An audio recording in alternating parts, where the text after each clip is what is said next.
আচ্ছা, বাংলাদেশের স্বর্ণের বাজারে হচ্ছেটা কি? দামটা যেন রোলার কোস্টারে চড়ে বসেছে। এই উঠছে তো এই নামছে। এই যে একটা নাটকীয় পরিবর্তন, এটা কিন্তু ক্রেতা থেকে শুরু করে বিশেষজ্ঞ সবাইকেই বিরাট একটা চিন্তায় ফেলে দিয়েছে। চলুন আজের পেছনে কারণটা খুঁজে বের করা যাক। স্বর্ণের দামের এই রোলার কোস্টার রাইডটা ঠিক কেমন? মানে গত কয়েক সপ্তাহে যা ঘটেছে সেটাকে সাধারণ কোনো ওঠানামা বলা চলে না। দামের এই চরম খেলাটা এখন সবার সামনে একটা বড় প্রশ্ন হয়ে দাঁড়িয়েছে। একবার ভাবা যায়, কিছুদিন আগেই ২২ ক্যারেট সোনার দাম প্রতি ভরিতে ২,৮৬,০০০ টাকা ছাড়িয়ে গিয়েছিল। এটা কিন্তু দেশের ইতিহাসে সর্বোচ্চ। এই দামে পৌঁছানোর পর বাজারে রীতিমতো একটা আতঙ্ক ছড়িয়ে পড়ে। কিন্তু চমক তো এখানেই শেষ না। সর্বোচ্চ দামে পৌঁছানোর ঠিক ৪৮ ঘন্টার মধ্যে দাম কমে গেল ৩০,০০০ টাকারও বেশি। মানে একদিনে এত বড় দরপতন? এটাও একটা নতুন রেকর্ড, যা বাজারের অস্থিরতাকে আরও বাড়িয়ে দিয়েছে। আর গল্পটা এখানেই শেষ হচ্ছে না।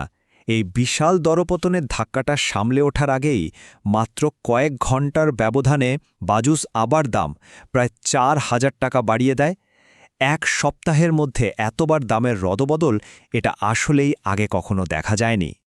তাহলে মূল প্রশ্নটা হলো, এই যে এত অস্থিরতা, এর কারণটা কি? এটা কি শুধুই বিশ্ববাজারের কোনো প্রভাব, নাকি আমাদের দেশের ভেতরেও অন্য কোনো সমীকরণ কাজ করছে? চলুন এই রহস্যের গভীরে ঢোকা যাক।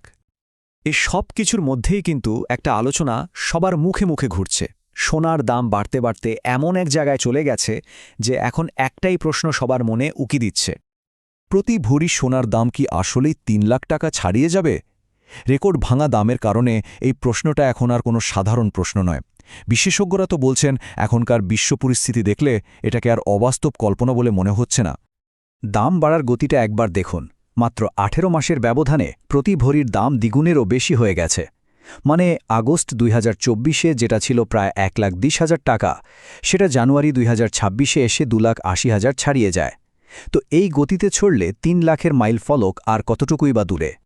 এই যে দামের এত খেলা, এর পেছনের কারণটা যদি বুঝতে হয়, তাহলে আগে জানতে হবে বাংলাদেশের সোনার দামটা আসলে কিভাবে ঠিক করা হয়। এর প্রক্রিয়াটা কিন্তু বেশ ইন্টারেস্টিং।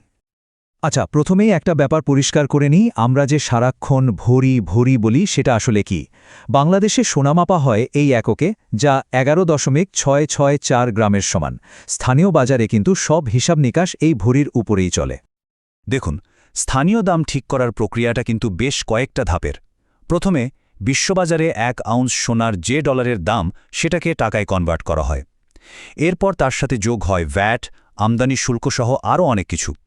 এই সব কিছু মিলিয়ে কিন্তু দোকানে চূড়ান্ত দামটা ঠিক হয়।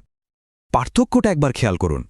বিশ্ববাজারে ১ ভরি সোনার মূলদাম যখন প্রায় ২,০৮,০০০ টাকা, তখন সব ধরনের কর আর শুল্ক যোগ হওয়ার পর সেটা কিনতে একজন ক্রেতাকে গুনতে হচ্ছে ২,৫৫,০০০ টাকারও বেশি। বিশাল একটা ব্যবধান। তাহলে প্রশ্ন হল, দামটা কেন শুধু বেড়েই চলেছে? এর পেছনে আছে কিছু আন্তর্জাতিক কারণ, যার সরাসরি ঢেউ এসে আছড়ে পড়ছে আমাদের দেশের বাজারে। এর পেছনে মূল কারণ আসলে ৪টে। ১. মধ্যপ্রাচ্য আর ইউরোপের যুদ্ধ পরিস্থিতি। এমন সময়ে বিনিয়োগকারীরা সোনাকেই সবচেয়ে নিরাপদ আশ্রয় মনে করেন। ২. বিশ্বজুড়ে সুদের হার কমার একটা সম্ভাবনা তৈরি হয়েছে, যা সোনাকে আরও আকর্ষণীয় করে তুলেছে। সাথে আছে দুর্বল মার্কিন ডলার আর বিভিন্ন দেশের কেন্দ্রীয় ব্যাংকের প্রচুর পরিমাণে সোনা কেনার হিড়িক। বাজুসের মূল্য নির্ধারণ কমিটির চেয়ারম্যান দেওয়ান আমিনুল ইসলাম শাহিনীর কথা শুনলেই পরিস্থিতিটা আরও পরিষ্কার হবে। তিনি কিন্তু সরাসরি বলছেন, আন্তর্জাতিক উত্তেজনা যদি চলতেই থাকে, তাহলে দেশের বাজারে সোনার ভরি ৩ লাখ টাকা ছাড়িয়ে যাওয়াটা কেবলই সময়ের ব্যাপার। এসব বড় বড় সংখ্যা আর বিশ্ববাজারের খেলার বাইরেও কিন্তু একটা গল্প আছে, আর সেটা হলো সাধারণ মানুষের গল্প। চলুন দেখি এই দামের প্রভাবটা তাদের জীবনে ঠিক কিভাবে পড়ছে। পরিস্থিতিটা কতটা ভয়াবহ জানেন? এই অস্বাভাবিক দামের কারণে দেশের বাজারে সোনার বিক্রি কমে গেছে প্রায় ৯০%। এটা জুয়েলারি শিল্পের জন্য যে কত বড় একটা ধাক্কা, তা বলে বোঝানো যাবে না। পাবনার স্বর্ণ ব্যবসায়ী আব্দুল কাদেরের কথাগুলোই এর বাস্তব প্রমাণ। তিনি বলছেন, মানুষ এখন নতুন সোনা কেনা প্রায় বন্ধ করে দিয়েছে। তার বদলে পুরনো গয়না ভেঙেই নতুন ডিজাইন করে নিচ্ছে, যা আসলে বাজারের মন্দারই একটা স্পষ্ট ইঙ্গিত। আর এর প্রভাবটা কিন্তু অনেক গভীর। বিয়ের বাজারে সোনার আকাশছোঁয়া দামের কারণে মধ্যবিত্ত পরিবারগুলো প্রচণ্ড চাপে পড়ছে।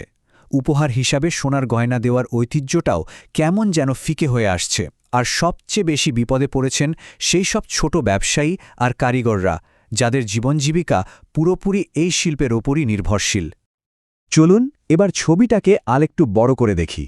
সোনার দামের এই যে ঐতিহাসিক বৃদ্ধি, এটা কিন্তু শুধু বাংলাদেশের সমস্যা নয়, এটা আসলে পুরো বিশ্ব অর্থনীতির জন্যই একটা সতর্ক সংকেত।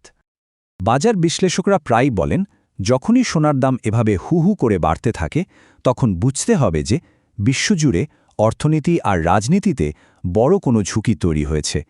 ইতিহাস তো এই বলে, সোনা সবসময় সংকটের সময়ের সবচেয়ে নিরাপদ আশ্রয়। ওয়ার্ল্ড গোল্ড কাউন্সিলের তথ্য বলছে শুধুমাত্র ২০২৫ সালেই সোনার দাম বেড়েছে ৬৪%-এরও বেশি। এটা ১৯৭৯ সালের পর এক বছরের সর্বোচ্চ বৃদ্ধি। এই একটা পরিসংখ্যানই বুঝিয়ে দেয় যে বিশ্বের অর্থনৈতিক অস্থিরতা ঠিক কতটা গভীর। তাহলে সবশেষে প্রশ্নটা এটাই দাঁড়ায় যে আমরা সোনার বাজারে যে চরম অস্থিরতা দেখছি তা কি আসলে আমাদের চারপাশের এই ক্রমবর্ধমান অনিশ্চয়তা, সংঘাত আর অর্থনৈতিক সংকটেরই একটা আয়না? এই দামের ওঠানামা হয়তো কেবল একটা সংখ্যা নয়, বরং এটা আমাদের সময়ের গল্পেরই একটা গুরুত্বপূর্ণ অংশ।